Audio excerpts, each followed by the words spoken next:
quiet for a while. In the You camera do view that? last night. Oh, over here? I'll stay over here. This is a good thing.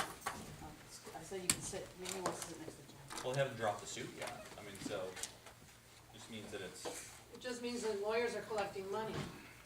What's wrong with that? Yeah, exactly, nothing. Oh, it's your job, man. If you're not collecting money, you might as well quit, right? That's that. we're gonna get started at 6 PM. Ricky, can I get a roll call? Yep. Michael Cashman, Present? Thomas Woods are wandering around the building. Meg LaFave, Yes. Barb Heber, Yes. Charles Costick, Yes. James Coffey, Here. Rick Collins. Perfect. Is there anything for public comment this evening? Nope. At this point, I'm gonna pass it over to Barb. She has invited a guest this evening, so, Barb? Yeah, thank you, Michael. I want to introduce Marco Okay. Tom, Di Girolamo. Yes. Go ahead. Wow, first time someone's pronouncing right on the first time. Thank you. And last year we had senior plan, I think last year or the year before, so if I need to be corrected, please do. Here to do a brief presentation about Senior Planet and other things. And so I invited Marco back for an update on what's going on with your organization.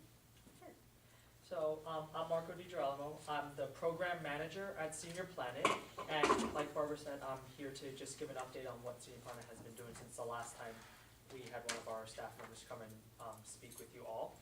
Since they last came to speak with you, we've launched a few programs that have made a bigger impact within the Clinton and Franklin County areas, Clayton County in particular.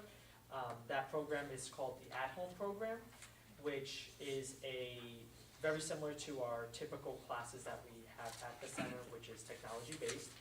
The At-Home Program goes into the person's home due to lack of mobility, say they have lack of transportation. We go in there and we administer a class with them. It's a one-on-one. And a lot of the individuals right now we have served 25 at-home participants, and all of them have said that due to taking the class, they felt more connected within the community and were able to, had a sense of courage to actually use a computer, use an iPad and whatnot. What I provided to you all is our North Country Rural Report, and this just gives you more in-depth information about the impact we've had within the North Country since opening. And then in the folders, there is some statistics about the number of members we have, the classes we've offered since opening in 2015. And then we have another piece of paper on the right-hand side, which talks about our Malone Adult Center tech spot.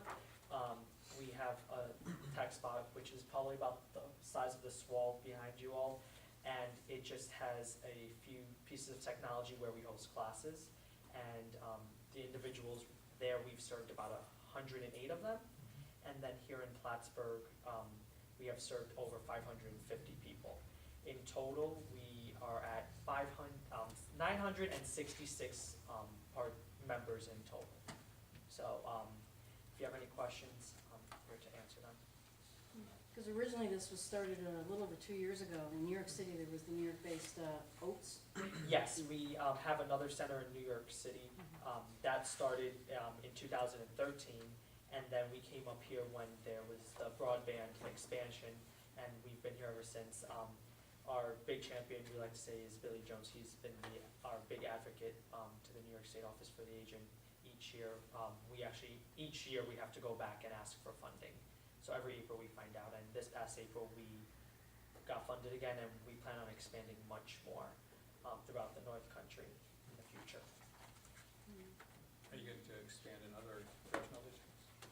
Yep, we would like to expand throughout all 7 counties within the North Country. That was our original plan back when we came in 2015, but the funding source that we had, unfortunately it fell through, so we were only able to expand it in Franklin and Clinton counties. But hopefully we can expand more within the next few years.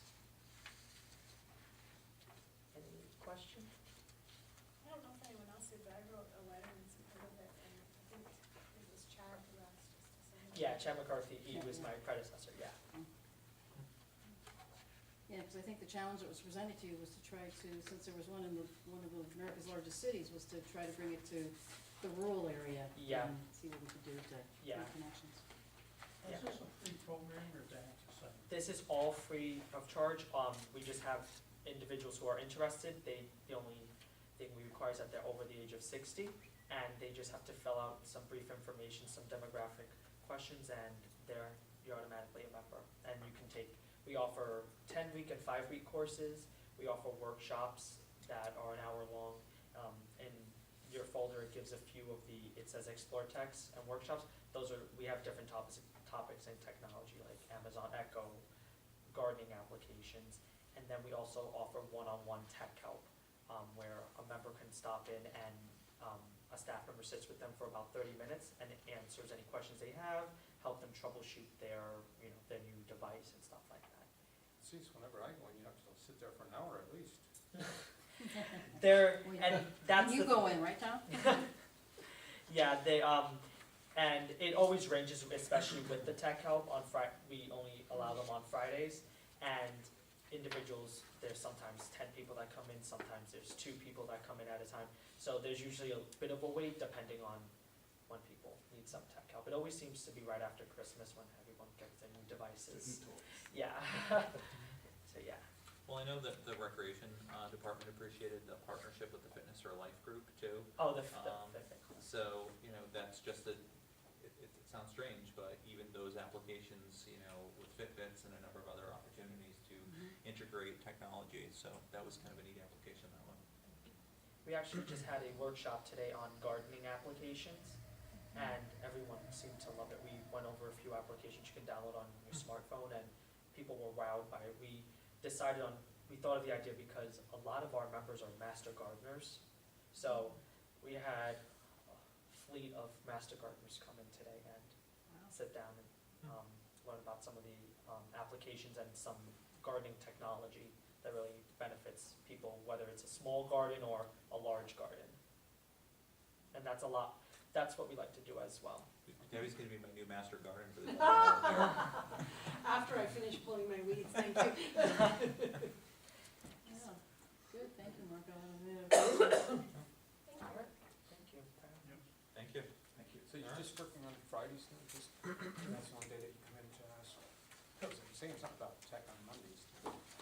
That's where we start doing when classes are over with. Oh, okay. And yeah, we're thinking of making it a longer thing. Okay, All right. I'll stay in touch. Thank you for having me. Yeah, Yeah, thanks for your time, thanks. Marco. Thank you. Yeah. I'll see you pretty soon. All right. All right, this part is gonna be fairly short, and the anticipated executive session is gonna be fairly long. So, there is a draft of a proclamation resolution in working with the Clinton County American Legion Group. There actually is a designation of a Purple Heart town or community, and this is something that we're working towards, where if we pass a proclamation or resolution, it can be registered, and the American Legion can receive some signs that they can place for parking for Purple Heart vets. So it's something that we'd like to do, also in collaboration with the Battlefields Commemorative Gateway. So I won't spend too much time on that, but I will be bringing that forward next week during our formal meeting. Did the Legion bring this to your attention? No, it's actually something I've known about for a little while, and I revisited with John Rock, and he did some extra research, and we brought it forward and said that we'd like to do it. So this program typically will give you at least 2 signs. So the idea is to at least give 1 sign to post 20, one sign to 16, 19, but we think women will be able to get some extra ones as well, given the collaboration. And would use them at the new park? That would be one of the long-term goals, yeah.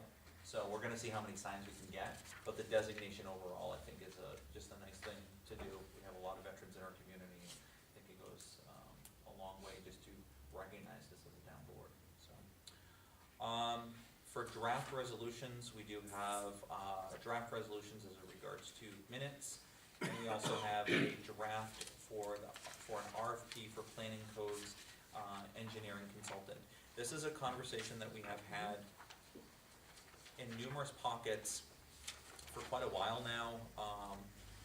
where we went out to a consulting firm or engineering firm for the water department. The idea is to do some similar things where we've done an RFP that we can use them for specific services. The RFP simply allows us to put that out there. We don't have to, agree or to adopt an RFP, but Trevor's done a lot of work on that, and I know that the Planning and Codes Department committee have talked about that in theory. So I'd like to see at least put the RFP out and see if we get any bites on it and move that forward. So anything else at this point? I'm going to ask for a motion to go into executive session to discuss the work history of several specific employees, as well as the Plattsburgh RV Park certiorari litigation. What Is about the other litigation? the city? Nothing, Deborah was just asking, nothing at this point, so nothing, no updates, all right? Is there a motion to that effect? So moved. Is there a second? Wood, Costick, the time of executive session would be 6:10. Can I get a roll call, Rick? Mike Cashman, Yes. Thomas Wood. Yes. Meg LaFave, Yes.